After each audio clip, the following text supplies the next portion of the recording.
अस्सलाम वालेकुम defence lovers friends, JF-17 thunder block 3 की मुबैना सीरियल प्रोडक्शन की तस्वीर मंजर आम पर आने की खबर पर बात करेंगे। तुर्की की जानिब से जदीद टेक्नोलॉजी से लैस ballistic protective gear, France, Germany और स्पेन के नेक्स्ट जनरेशन तैयारे से मुतालिक अपडेट, इंडिया और अमरीकी फ़िज़ाइया में मुआहदे, रूस, मिस्र और UAE समेत दीगर बैन अल-अक़वामी दिफाई खबरें भी इस वीडियो में शामिल होंगी। So let's start.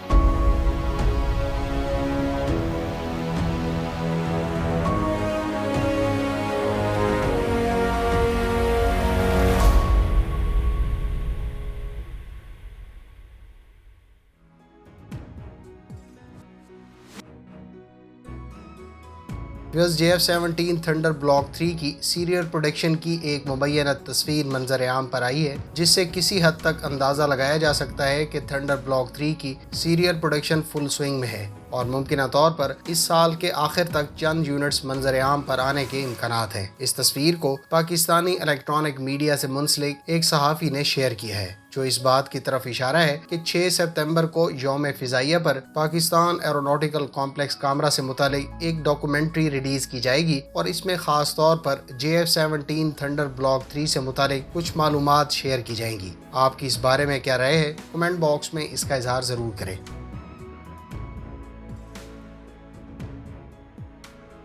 France, Germany और स्पेन के वज़राए दिफा ने फ्यूचर कॉम्बैट एयर सिस्टम के तहत प्रोग्राम की मंजूरी दे दी है और इसकी इम्प्लीमेंटेशन जल्द शुरू कर दी जाएगी। इतलात के मुताबिक इस प्रोग्राम पर 2021 से 2027 तक काम मुकम्मल होगा। इस एग्रीमेंट पर साइन से इस बात की तस्दीक हो गई है कि जर्मनी, फ्रांस और स्पेन मिलकर नेक्स्ट जनरेशन एयरक्राफ्ट की डेवलपमेंट पर काम करने पर मुत्तफिक हैं। इस प्रोग्राम के तहत मुस्तकबिल के चैलेंजेस को मद्देनजर रखते हुए न सिर्फ 6 जनरेशन एयरक्राफ्ट तैयार किया जाएगा, बल्कि इस प्रोग्राम में air launched unmanned aerial vehicles और स्वार्मिंग ड्रोन्स भी तैयार किए जाएंगे। इस प्रोजेक्ट के तहत 2035 से 40 के दरमियान न्यू जनरेशन या 6 जनरेशन एयरक्राफ्ट से फ्रांस के रफाल, जर्मनी के यूरोफाइटर टाइफून्स और स्पेन के F-18 तैयारों को रिप्लेस किया जाएगा। याद रहे कि बरतानिया, इटली और स्वीडन की कोलैबोरेशन से अपने 6 जनरेशन तैयारे पर काम कर रहा है, जबकि अमेरिका खुद अपनी एयर फोर्स और नेवी की रिक्वायरमेंट्स के तहत 6 जनरेशन तैयारों के 2 वेरिएंट्स तैयार कर रहा है,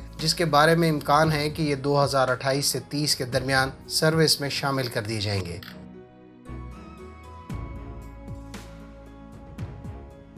रूस के बारे में इतलात है कि वो चेकमेट फाइटर जेट पर तमाम तर इन्वेस्टमेंट खुद से करेगा। इस एयरक्राफ्ट की डेवलपमेंट और प्रोडक्शन पर किसी किस्म की फॉरेन इन्वेस्टमेंट नहीं होगी। रशियन मिनिस्ट्री ऑफ इंडस्ट्री और ट्रेड के मुताबिक रूस के पास इस मकसद के लिए अलग से बजट मौजूद है, लिहाजा किसी फॉरेन कस्टमर की इन्वेस्टमेंट पर इन्हिसार नहीं किया जाएगा। ट्रेड और इंडस्ट्री के वजीर ने मजीद कहा कि बहुत से फॉरेन कस्टमर इसके ट्विन सीट वर्जन की ख्वाहिश रखते हैं, जिसके लिए वो अलग से इन्वेस्ट कर सकते हैं। रशियन ऑफिशियल्स के मुताबिक इस मकसद के लिए बहुत सी दरखास्तें पहले ही वसूल हो चुकी हैं। याद रहे कि चेकमेट का प्रोटोटाइप, जिसको कुछ सोर्सेज ने मौकब भी कहा था, उसको इस साल जुलाई में मार्क्स 2021 मशकों में अनवील किया गया था। अगर आप इस एयरक्राफ्ट के बारे में मजीद जानना चाहते हैं तो डिटेल वीडियो का लिंक डिस्क्रिप्शन में मौजूद है।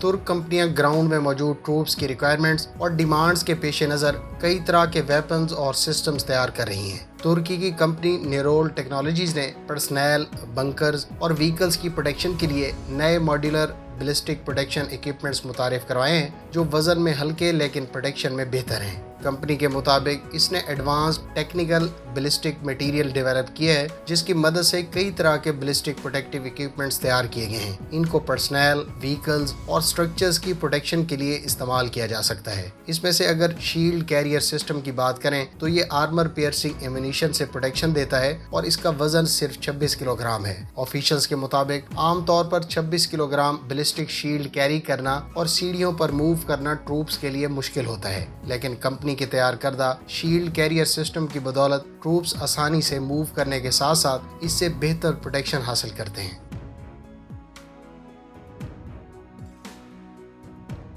انڈین کمپنی DRDO نے امریکی ایئر فورس کی لیبارٹری کے ساتھ معاہدہ طے کیا ہے جس کے تحت دونوں مل کر ایئر لانچ ان مینڈ ایریل وہیکلز ڈیولپ کریں گی۔ حالیہ معاہدے کو دونوں ممالک کے درمیان عسکری تعاون کے حوالے سے خاصا اہم سمجھا جا رہا ہے۔ یاد رہے کہ انڈیا کی DRDO کمپنی کی ایروناٹیکل ڈیولپمنٹ اسٹیبلشمنٹ نے ایرو انڈیا کے موقع پر ایک air launch UAV concept display کیا تھا اور امریکن ایئر فورس کے ساتھ معاہدہ اسی سسٹم کی ڈیولپمنٹ کی طرف ایک قدم ہے۔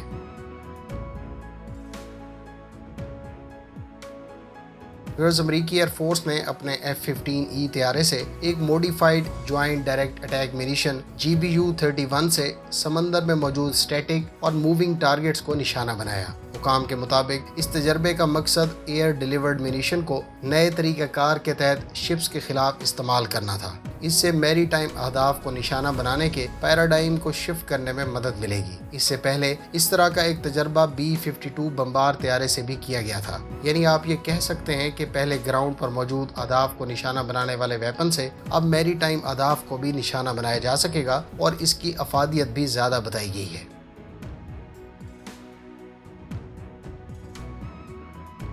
امریکی کمپنی بوئنگ نے کویت کے لیے پہلے F-18 super hornet block 3 aircraft کو US نیوی کو ڈیلیور کر دیا ہے۔ اس کے بعد اب یہ ایئر کرافٹ بہت جلد کویت کی ایئر فورس کے حوالے کیا جائے گا۔ اطلاعات کے مطابق کویت کے لیے تیار کردہ یہ بلاک 3 F-18 ٹیکنالوجیکلی بہت ایڈوانسڈ ہیں اور ان میں کئی طرح کے ایڈوانس سسٹم استعمال کیے گئے ہیں، جیسا کہ ایلبٹ سسٹمز کی wide area cockpit, external IRST part, conformal fuel tanks وغیرہ۔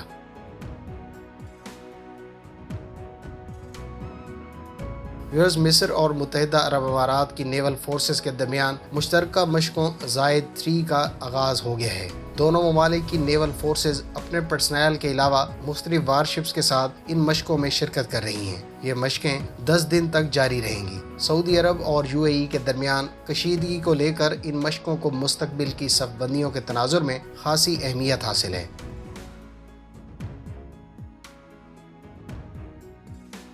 سعودی عرب کے F-15 ایگل طیارے اس وقت یونان پہنچ گئے ہیں۔ یہ طیارے یونان میں ایویشن ویک ایتھنز 2021 میں شرکت کریں گے۔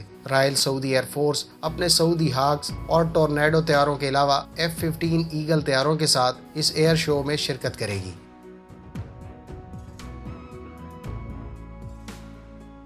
امید ہے اس ویڈیو سے آپ کی معلومات میں اضافہ ہوگا۔ اگر آپ اس طرح کی مزید ویڈیوز دیکھنا چاہتے ہیں تو ہمارے چینل کو سبسکرائب کریں اور ساتھ میں موجود بیل آئیکن دبائیں تاکہ آپ کو ہر نئی آنے والی ویڈیو کا نوٹیفیکیشن بر وقت مل سکے۔ ملتے ہیں نیکسٹ ویڈیو کے ساتھ، اپنی دعاؤں میں یاد رکھیے گا۔ اللہ حافظ۔ پاکستان زندہ باد۔